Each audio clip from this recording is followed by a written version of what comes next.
അതിനെക്കാട്ടി ചെറുപ്പമായിരിക്കുന്ന രാജുവിൻ്റെ കൂടെ ഇരിക്കുന്ന ഫോട്ടോയില്. അല്ല സത്യം ഞാൻ പറയാം, അതൊക്കെയാണ് എല്ലാരും അവരവരുടെ ശരീരം. ഈ തൊഴിലിൽ അതൊക്കെ ആവശ്യമാണ് മോളെ. അതൊക്കെ മമ്മൂട്ടി വളരെ ചിട്ടയായിട്ട് ഞാൻ കേട്ടിരിക്കുന്നത് അങ്ങനെയാണ്. യോഗ അത് ഇത് മറ്റേത് മറിച്ച് ആഹാരത്തിൽ നിയന്ത്രണം ഇപ്പൊ ആരാണ്ട് പറയുന്നത് കേട്ടു. ഇല്ല ഇക്ക ബിരിയാണിയൊക്കെ കഴിക്കുന്നത്. ഞാൻ പറയാം അല്ല ഉച്ചയ്ക്ക് ബിരിയാണി കഴിക്കുമായിരിക്കും, പക്ഷെ മൊത്തത്തിൽ അദ്ദേഹം അത് ആഹാരത്തിലൊക്കെ നിയന്ത്രണവും കാര്യങ്ങളും ഒക്കെ ഉണ്ട്. പിന്നെ സുഹേട്ടൻ്റെ കൂടെ ആ പടം എനിക്കറിയാം, മുദ്രയാണെന്ന് തോന്നുന്നു ഇരിക്കുന്നത്.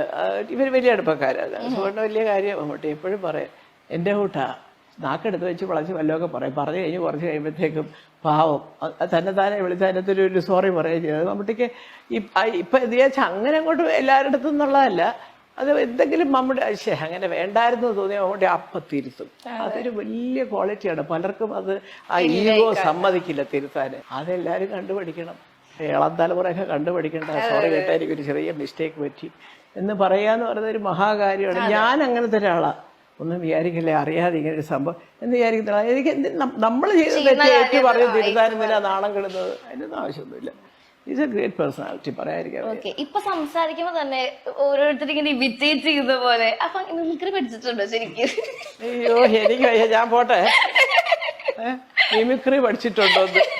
മിമിക്രിയൊക്കെ ഇപ്പം വന്ന കലാരൂപങ്ങളാ മോളെ. ഞങ്ങൾ കോളേജിൽ പഠിക്കുമ്പോൾ മിമിക്രി ഒന്നും കണ്ടിട്ടില്ല. അന്ന് ഡാൻസും പാട്ടും ഇതൊക്കെ തന്നെ. മിമിക്രിയൊക്കെ ഈ അഭിനയത്തിലൂടെ വരുന്നതാണല്ലോ. ഞങ്ങളൊക്കെ ചെയ്യുന്ന മിമിക്രി അല്ല മിമിക്രി. അതൊക്കെ ജയറാം, നമ്മുടെ സ്വരാജ് വെഞ്ചാറും കൂടെ, കലാഭവൻ ഷാജോണ്.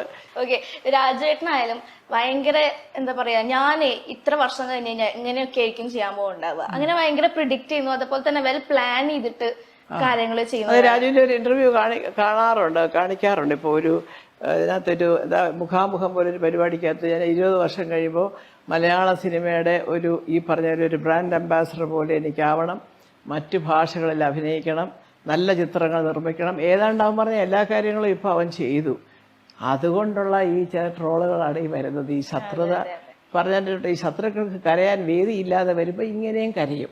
രാജു അതങ്ങനത്തെ ഒരാളാണ്. പുള്ളി എന്ത് മനസ്സിൽ വിചാരിക്കുന്നോ അത് നേടാൻ വേണ്ടി അവൻ അത്യധ്വാനം ചെയ്യുന്ന ഒരു മനുഷ്യനാണ്. ഇപ്പൊ അമ്മ ഒരു 4ാമത്തെ ഘട്ടത്തിലെ വന്നിക്കണേ. ഒരു യുവതി, പിന്നെ വിവാഹ ജീവിതം, പിന്നെ ഒരു അമ്മ. ഇപ്പൊ അതാണ് കവികൾ പറയുന്നത് അല്ലേ, പരിണാമചക്രം തിരിയുമ്പോൾ നീ ഒരു പത്നിയായി, അമ്മയായി, അമ്മുമ്മയായി മാറുന്ന.